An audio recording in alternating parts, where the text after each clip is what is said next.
Howdy y'all, it's Road Trader. And today we're gonna be trying some new products I bought.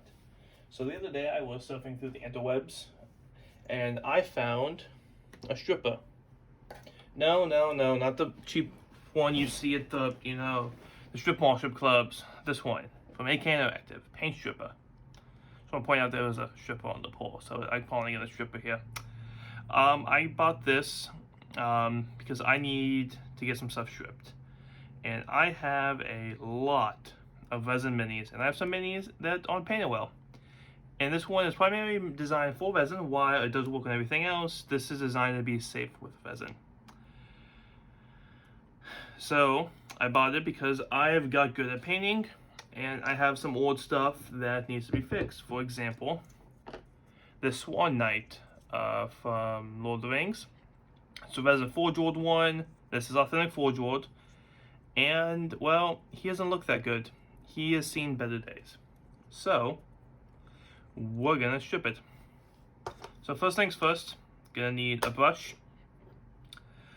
I am gonna add a dental pick. You don't need a dental pick, but I recommend you have one. Gonna need some water, a paper towel, and something to hold the liquids. So, let's pour the paint stripper in here.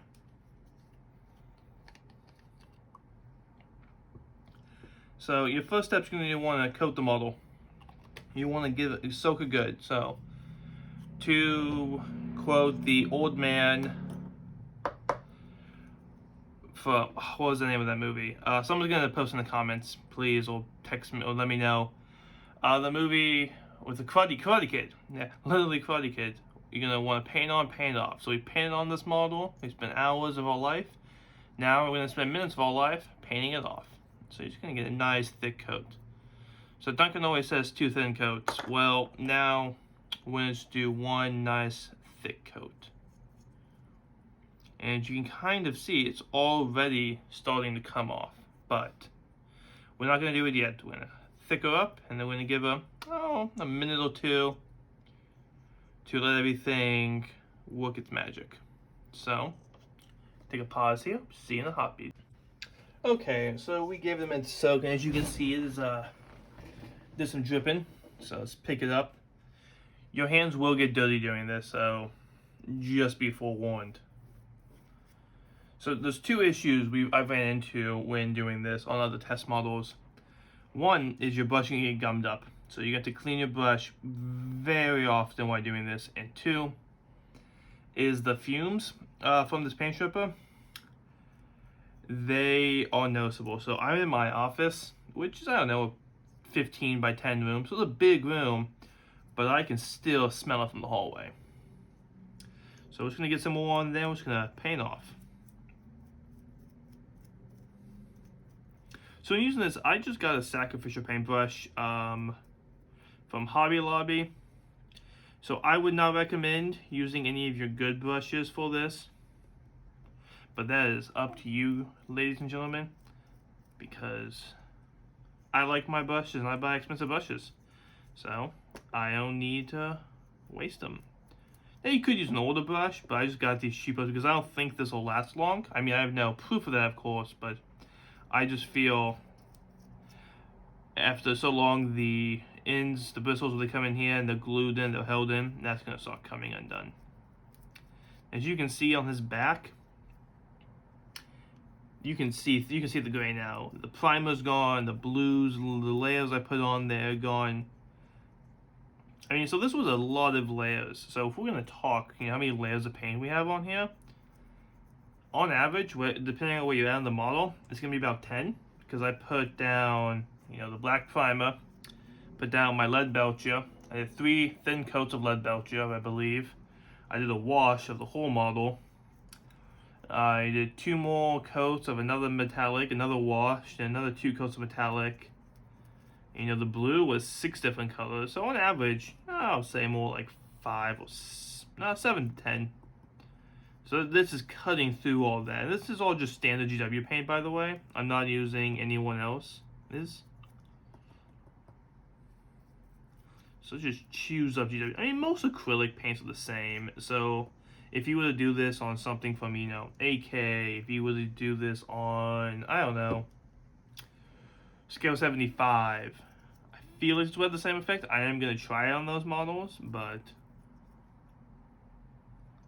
okay. So we've got most of it off. You see there's a couple spots where I think I didn't brush enough, so we're going to soak them. Let me get the spots in the back of the cape. Just going to get the spots, and then we're going to give it another few minutes. Another thing to note, your hands will get a little messy. So just make sure that, you know, you're prepared for that. And by messy, I'm talking like this stuff makes them sticky.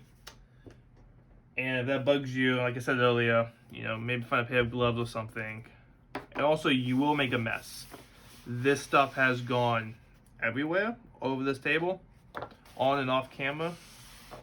So I'm just gonna do a little bit of cleanup here, just to get that big puddle out the way. So we'll come back in a minute and see what happens. Okie dokie, so we gave it some more time. Soak.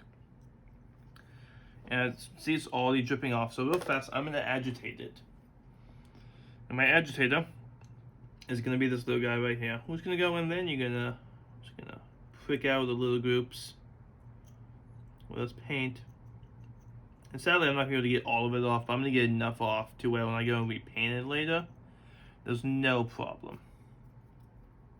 So, now for the most part, he's done. I'm just gonna, you know, get a couple spots I missed, and I feel happy that he is pretty good. Now, there's one more thing to do once you get the paint off. You have to go and wash it. Now, when I say wash it, you're gonna want to use Dawn dish soap and water, run under the sink with, you know, probably get a toothbrush, an old toothbrush. Same way you usually clean resin when you get resin. You're gonna want to do that. I know there's a Diet Coke method, but for this, I would recommend soap and water. You might need to do it 2 or 3 times. Call it good. You just want to get all that stuff that's still on there, all the paint then off. Because if not, 1, it's going to smell. 2, it's going to burn your eyes. After doing this a while, my eyes are now getting a little bit burnt. I mean, not like burnt as in cooked, but I can feel the pain. I mean, I guess pain is good, right? Pain is leaving your body. But I'm a fat man. I'm not a skinny man anymore, so I am perfectly good with no pain. So yeah, let me give it one more coat and we'll take a good look at it. Howdy, also Rogue Trader. And I just want to show you one more thing. Well, I want to show you the model now that we're done with it. I will take some pictures and post on the Instagrams, but I think that looks fantastic. So let's, yes, beautiful. One thing to note, for those of you who use these cutting mats, if you can see here, that has stripped the paint off my cutting mat. So that thing is so strong, it stripped the model, and it stripped the paint off my cutting mat, which is brand new. This is the first time I'm using it. So yeah, this was the Rogue Trader. Thank you for watching. Check my Instagram out. I'll give you a lot more detailed pictures. And see you on the flip side.